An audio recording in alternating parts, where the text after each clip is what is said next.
दोस्तों,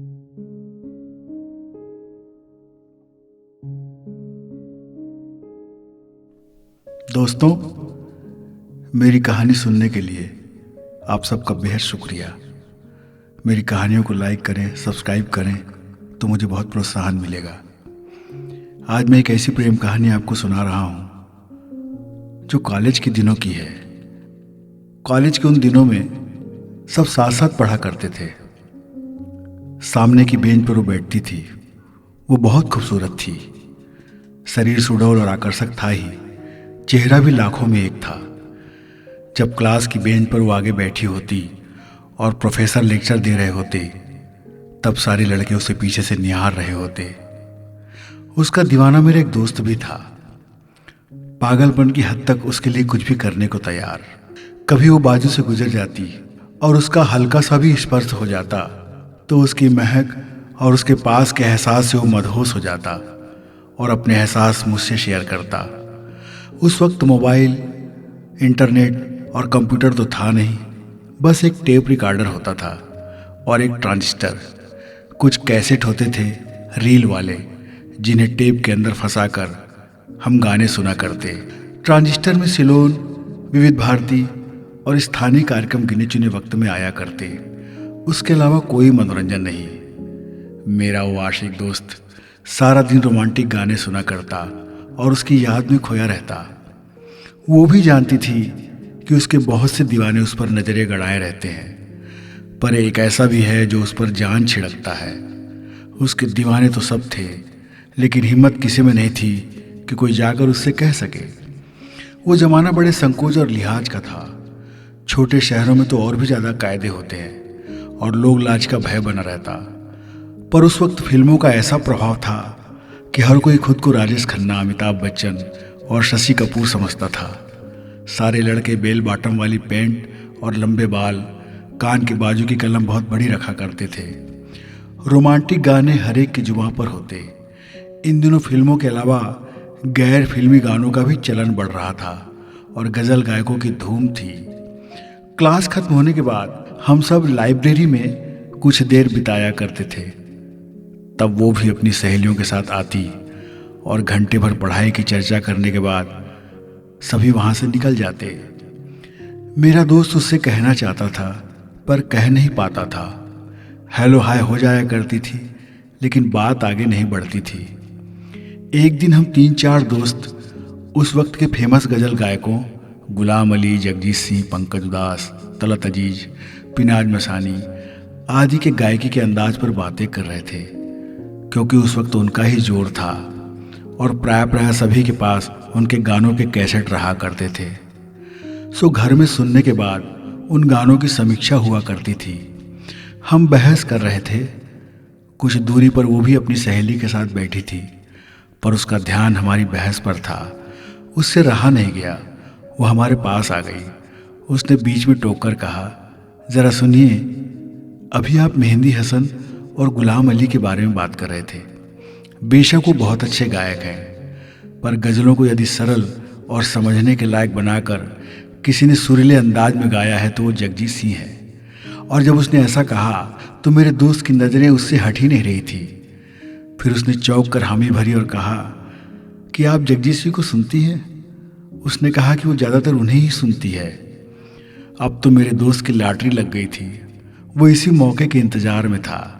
उसने बड़ी मासूमियत से बातें बनाते हुए कहा, आप ठीक कह रही हैं, लेकिन गज़लों का क्लासिक अंदाज तो इन्हीं के पास है और उर्दू फारसी के शब्द ज़्यादा इस्तेमाल होने के कारण बहुत सी लाइनें समझ नहीं आती, पर इनकी गायकी का अंदाज गजब का है। उसने कहा, लगता है आप जगजीत को ठीक से सुने नहीं हैं। मेरे बैग में उनका एक कैसेट है, आप ज़रा इसे सुनिए, फिर मुझे बताइएगा। मेरे दोस्त को यही तो चाहिए था। उसने झट से वो कैसेट ले लिया और कहा कि बहुत बहुत शुक्रिया जी, मैं इसे सुनकर आपको लौटा दूंगा। मैं देखना चाहता हूँ कि आप इतनी तारीफ़ कर रही हैं तो आखिर इसमें क्या ख़ास बात है। उसने कहा, ठीक है तो आप इसे सुनकर मुझे बताइएगा। मेरे दोस्त ने कहा, वैसे आपका रहना कहाँ होता है? उसने कहा कि मेरा घर मेहरा कॉलोनी के पास है। अब तो जनाब को उसका पता भी मिल गया था। वो उसके जाने के बाद उस कैसेट को ही कई बार चुनता रहा और मुझसे कहता कत्ल करती है सादगी उनका मेरा, क्या कयामत होगी जब संवर के आएंगे। जगजीत सिंह का कैसेट तो उसके पास पहले से था, पर उसके दिए कैसेट की महक में वो डूबना चाहता था, क्योंकि यही कैसेट उसके प्रेम का संदेश वाहक बनने वाला था, उसकी प्रेम कहानी को सफलता दिलाने वाला था। उस कैसेट की महक ही निराली थी। वो हसीन कल्पनाओं में खोया रहा। आज कॉलेज में सुबह से ही माहौल गमगीन है। कॉलेज के एक प्रोफेसर साहब का निधन हो गया था, सो क्लास के बाहर शोक सभा रखी गई थी। कुछ देर की श्रद्धांजलि के बाद हम सब बाहर आ गए। उसने देखा कि वो ही बाहर आ रही है तो झट से उसके पास पहुंचा। वो उसे देखकर मुस्कुराई। जी नमस्ते, मैंने आपके कैसेट के सभी गाने सुन लिए, वाकई बहुत अच्छे थे। ये रहा आपका कैसेट और ये मेरी ओर से आपके लिए, इसे आप सुनकर बताइएगा। उसने थैंक्स बोलकर वो कैसेट रख लिया और फिर हम सब जुदा हो गए। गानों पर हुई बहस के कारण कैसेट का आदान प्रदान मेरे दोस्त को उसके काफ़ी करीब ला दिया था। अब उनकी अक्सर मुलाकातें होती और वे रेस्तरां या पार्क में भी मिला करते। कॉलेज की सबसे सुंदर कन्या की दोस्ती का परम सौभाग्य मेरे दोस्त को मिला था। उनकी दोस्ती की चर्चा भी अब जगजाहिर हो रही थी। उनकी इस प्यार भरी कहानी कुछ जलन खोरों को बर्दाश्त नहीं हुई और ये बात उसके घर तक पहुंच गई। घर से उसे अच्छी लताड़ मिल गई और अब कोई ना कोई उसे घर से छोड़ने आता और कॉलेज छूटने के बाद कोई ना कोई उसे लेने आता। उनकी मुलाकातें बंद हो गई। मेरे दोस्त को उससे घड़ी भर मिलना मुश्किल हो गया और एक दिन वो बेचैन होकर उसके घर चला गया, पर वहाँ से वो लौट आया क्योंकि वो बहुत बड़े बाहुबली परिवार की लड़की थी, जिनका काम आए दिन जमीन के मामलों में भू माफियाओं से जुड़ा था। उनके यहाँ सारा दिन लठैतों का अड्डा होता था। उस लड़की से प्यार करना कोई आसान काम नहीं था। आशिक प्यार करे कि सिर फुटवाए या लठ की मार से हड्डी तोड़वाए, मामला बड़ा अजीब था। कांटों की पहरेदारी में हसीन गुलाब खिला हुआ था और जनाब थे कि चाहकर भी उसके नज़दीक नहीं पहुंच पा रहे थे। बेचारा बेचैन आशिक मेरा दोस्त इन दिनों बहुत उदास रहता, लेकिन अब कॉलेज की परीक्षा का समय आ गया था। सब उसी में लग गए। ये हम सब का आखिरी साल था। परीक्षा के बाद हम सब कॉलेज से जुदा हो गए। वो भी चली गई। मेरे दोस्त को लगा कि उसके साथ का ये हसीन सफ़र अब खत्म हो गया, लेकिन कहते हैं कि ये दुनिया गोल है और जो तुम यहाँ देते हो वो वही एक न एक दिन लौटकर तुम्हारे पास आता है। प्रेम यदि सच्चे मन से किया है तो प्रेम का प्रतिफल भी जरूर मिलेगा। उसने उसे दिल से चाहा था और उसकी यही तमन्ना थी कि वो उसकी हो जाए, पर वक्त को अभी ये मंजूर नहीं था। मैं अपने दोस्त को देख रहा था। वो अपने प्यार को भूल नहीं पाया, लेकिन वो जमाने की ठोकरों से बचने के लिए एक अच्छे कैरियर की तैयारी भी कर रहा था। उसकी तैयारी जोरों पर थी और उसकी मेहनत रंग लाई।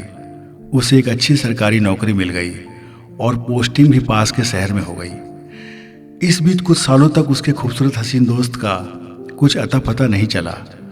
वो अपने काम में मशगूल हो गया। हमारी मुलाकातें होती, कभी कभी उसे लेकर चर्चा भी होती।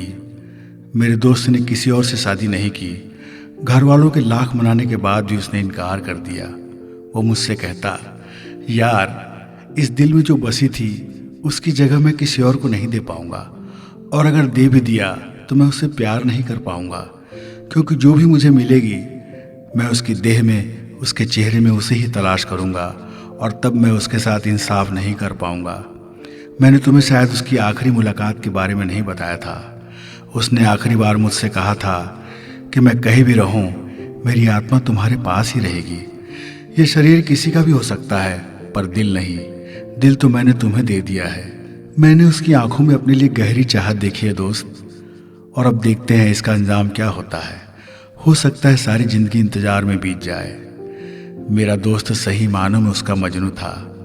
उसकी शादी कहीं और हो गई थी। मुच्छड़ रुआबदार बाप ने उसे अपनी बिरादरी के किसी परिचित लड़के से उसकी पसंद नापसंद जाने बिना ब्याह दिया था। वो लड़का भी अजीब देहाती और उजड्ड था। उसे न सुर न ताल न संगीत में रुचि थी। एक नंबर का लठैत और बाहुबली। कहाँ ये मासूम खूबसूरत जिसके दिल में राग और सरगम समाये थे, गीत कविता और गजल का भाव और उसमें डूबने का मन, और कहाँ रोज के झगड़े, पुलिस कचहरी और घर में हंगामा। इन विवादों के कारण घर शांत रहता और एक दिन ज़मीन जायदाद के झगड़े में इस कदर मारपीट हुई कि एक आदमी मर गया और हत्या का इल्ज़ाम उसके पति पर लगा और उसे जेल हो गई। इसका कोई ठिकाना नहीं रहा। ये अपने मायके आ गई। 1-2 साल बीते होंगे कि जेल में ही उसके पति की मौत हो गई। ये सुहागन विधवा हो गई। अब तो ससुराल का और भी हाल बेहाल हो गया और कोई ठौर न रहा। इसने आत्मनिर्भर होने के लिए एक प्राइवेट नौकरी ज्वाइन कर ली। काफ़ी सालों के बाद आज दोनों का आमना सामना हुआ था। वो अपने ऑफिस के काम से उसके ऑफिस गई थी। दोनों देर तक एक दूसरे को देखते रहे, आंखों में आंसू और मौन, बस जी भर कर देख रहे थे। और उनके सामने उन दिनों की हसीन याद थी। और इस वक्त उसके टेप रिकॉर्डर से जगजीत सिंह की गज़ल का कैसेट चल रहा था और फिल्म अर्थ का गाना बज रहा था। तुम इतना क्यों मुस्कुरा रहे हो, क्या गम है जिसको छुपा रहे हो। रेखाओं का खेल है मुकद्दर, रेखाओं से मात खा रहे हो। दुनिया वाकई गोल है और उसने 2 चाहने वालों को जो हालात के कठोर थपेड़ों से घायल थे, उन्हें एक छांव के नीचे लाकर खड़ा कर दिया था। वे दोनों एक दूसरे को देखते हुए ना जाने कहीं खो गए थे। 2 सच्चे प्यार करने वालों का आज मिलन हो रहा था। सच्चा प्यार कभी न कभी मिल ही जाता है। चाहत गहरी हो तो कायनात भी सहायता करती है। हालात कितने भी बुरे हों, एक न एक दिन बदलते ज़रूर हैं।